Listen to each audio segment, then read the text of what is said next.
किस्मत को छोड़ो, जब मेहनत का सिक्का उछलता है तो हेड भी तुम्हारा होता है और टेल भी तुम्हारा होता है। Hey everyone, this is Sakshi Rajput and welcome to BSP pharmacy. Most important आज का वीडियो होने वाला है, बहुत बहुत बहुत ज्यादा इंपॉर्टेंट होने वाला है।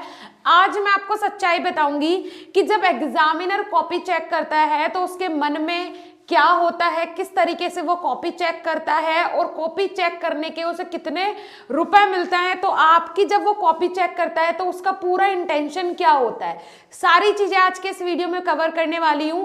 मेनली ये मेरा जो वीडियो है और टीचर और एग्जामिनर के कॉपी चेक करने का जो इंटेंशन है वो मैं सेमेस्टर एग्जाम्स के पॉइंट ऑफ व्यू से आपको बता रही हूँ। बी फार्मेसी की जब आप कॉपी लिखते हो तो आपको क्या करना चाहिए, कैसे करना चाहिए, जस्ट बिकॉज अभी एग्जाम आने वाले हैं तो अभी सारी आने वाली वीडियोस आपके करियर से रिलेटेड इस तरीके की होंगी। साथ ही साथ आपको एग्जाम के रिलेटेड गाइडेंस करवाने की ही सारी वीडियोस अब मेरी होने वाली है।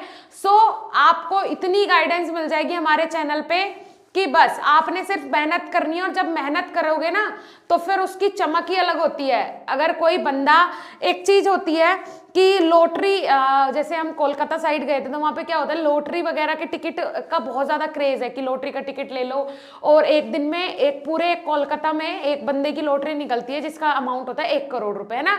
तो अगर कोई ऐसा बंदा है जिसे कि उस लॉटरी के थ्रू वो पैसे मिले तो क्या वो उसकी कभी वैल्यू कर पाएगा? कभी नहीं कर पाएगा।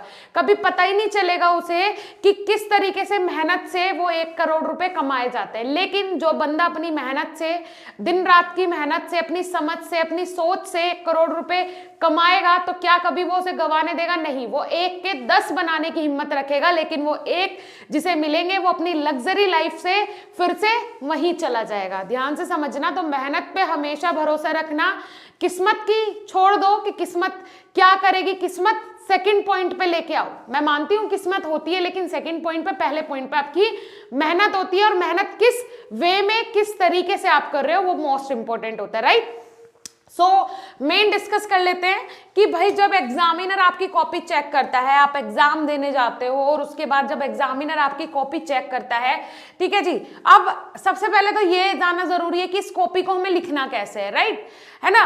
तो हमें लिखना ऐसे है जैसे कि एग्जामिनर पढ़ेगा, है ना, उसके हिसाब से लिखना है। देखो क्या होता है, हमारा जो सिलेबस होता है, आपका जो सिलेबस है वो होता ड्रम जितना है, आप पढ़ते बाल्टी जितना है और लिख के कितना आते हैं उसमें से मग जितना लिख के आते हैं ना।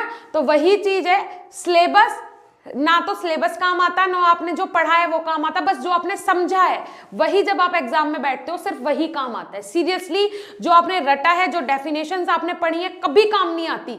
इसीलिए बीएसपी फार्मेसी सिर्फ काम करता है आपको चीजें समझाने में, कंसेप्ट्स क्लियर करने में। जो कंसेप्ट आपके क्लियर होंगे, जो चीजें आपके कॉन्शियस और सबकॉन्शियस माइंड ने एक बार कैच कर ली होगी, वही जाके आप एग्जाम में लिखोगे। कोई डेफिनेशन नहीं ढूंढोगे कि इज कहां लग रहा था, आर कहां लग रहा था, नहीं, ठीक है जी। अब देखो कॉपी कैसे चेक करते हैं, कॉपी एग्जामिनर चेक कैसे करता है, मेन आज का पॉइंट यही होने वाला है।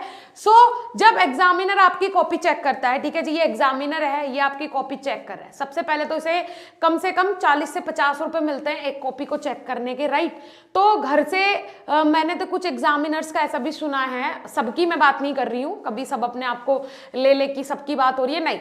कुछ एग्जामिनर ऐसे होते हैं जो कि मैंने खुद अपने आप ये चीज फील की है कि भाई आज इतनी कॉपी चेक करनी है और इस पैसे से, मतलब इतनी कॉपी चेक हो जाएंगी तो इतने पैसे से आज आके घर पे वॉशिंग मशीन लेनी है, मतलब इस तरीके से, मतलब वो एक टारगेट फिक्स करके जाते थे। तो आई जस्ट शॉक्ड उस टाइम। तो 12th स्टैंडर्ड की मैं बात बता रही हूँ, सेमेस्टर के एग्जाम की तो मैं नहीं बोल सकती हूँ क्योंकि ऐसा मैंने कोई प्रोफेसर से नहीं सुना है, बट हाँ 12th में सुना था तो वो मैं आपके साथ शेयर कर रही हूँ। तो इसी तरीके की मेंटेलिटी होती है एग्जामिनर्स की कि भाई हाँ इतने रुपए मिलने हैं कॉपी को चेक करने के। और आप खुद भी सोचिए, एक काम आप करे जा रहे हैं तो कुछ टाइम बाद इरिटेट हो जाते हैं ना। स्टार्टिंग के जब पहले दिन जाएगा, अगर पहले दिन वाले बंडल में आपका कॉपी निकल गया तो फिर तो आपकी किस्मत ही खराब है क्योंकि फिर वो सब कुछ पड़ेगा, है ना। फिर उसके बाद धीरे धीरे धीरे धीरे वो मोटिवेशन डाउन होता जाता है कॉपी को इंटरेस्ट तरीके से पढ़ने से। लेकिन हाँ पैसे वाला इंटरेस्ट जागरूक होता रहता है ना जैसे जैसे दिन जाते हैं। उसके अलावा देखिए कुछ पॉइंट्स हैं जो कि आपको हमेशा याद रखने हैं कॉपी को लिखने से पहले। देखिए 100 में से 50% मार्क्स आपकी राइटिंग आपके होते हैं। मैं तो ये मानती हूँ कि जो भी आप अगर बोर्ड के एग्जाम दे रहे हो, अगर आप सेमेस्टर के एग्जाम दे रहे हो, तो उसमें 100 में से 50% जो मार्क्स डिपेंड करते हैं वो आपकी राइटिंग पे डिपेंड करते हैं। इफ अगर आपकी राइटिंग बहुत बहुत बहुत सुंदर है तो एग्जामिनर को 10 बार मन करेगा उसे देखने का, उसे पढ़ने का। और सबसे बड़ी बात, सबसे बड़ा यहाँ पे जो पॉइंट है वो ये है कि एग्जामिनर खुद बोलते हैं, मैंने एक न्यूज़पेपर में भी न्यूज़ पढ़ा था कि अगर भाई राइटिंग अच्छी हो तो एक क्वेश्चन पे 4 से 5 नंबर तो अपने आप फिसल जाते हैं, है ना। अगर कोई ऐसा क्वेश्चन है, कोई भाई 10-12 नंबर का क्वेश्चन है, तो 4-5 नंबर तो ऑटोमेटिक उस पर फिसल जाते हैं बिना कुछ ज्यादा पढ़े, राइट। तो ये चीज होती है ना, अगर आपके अच्छी राइटिंग है तो आपके 4-5 नंबर एवं ही मिल जाएंगे। उसके बाद the examiner read one answer based on that your all answer. देखिए क्या होता है, एग्जामिनर क्या करता है, आपका फर्स्ट वाला आंसर पढ़ेगा, इसीलिए बोलते हैं जो आपको परफेक्ट तरीके से आता है वो पहले नंबर पे लिखो। हमेशा टीचर्स ये समझाते हैं कि जो आपको परफेक्ट तरीके से आंसर आ रहा है जिस भी क्वेश्चन का, वो फर्स्ट नंबर पे आपने अटेंड करना है, राइट। तो जब आप फर्स्ट नंबर पे वो अटेंड करते हो, शुरू के 3 से 4 पेज इतने सुंदर लिखो, इतने अच्छे लिखो कि एग्जामिनर एकदम मोहित हो जाए, राइट। उसके अलावा on the basis of which 80% of the first answer is your gave to your another answers. देखिए क्या होता है, एग्जामिनर ने पहला आंसर आपका पढ़ लिया तो उससे वो आपको जज कर लेगा कि बच्चे का लेवल क्या है।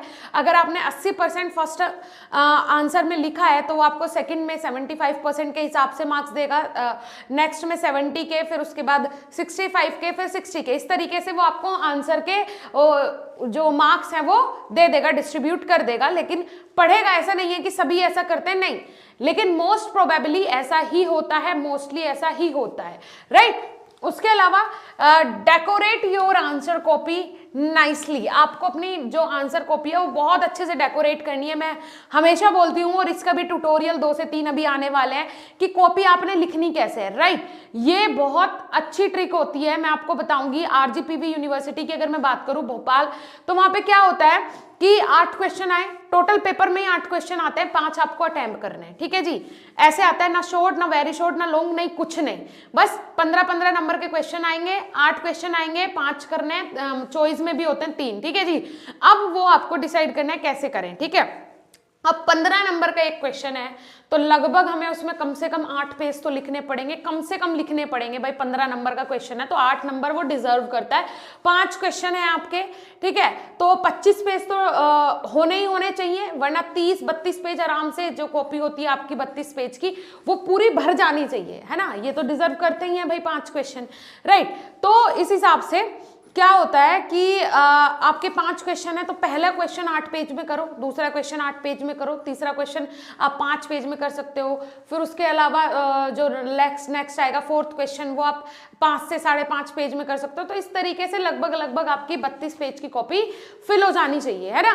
तो उसमें क्या होता है, अब 8 पेज पे हम कैसे आंसर को डिजाइन करें, राइट, कैसे लिखें आंसर। क्योंकि हमने पढ़ा है, अगर हम सेल का एग्जांपल ले लेते हैं, सेल पढ़ा है हमने, सेल का क्वेश्चन आ गया, वो 15 नंबर में आया, अब हम क्या क्या उसमें लिखें।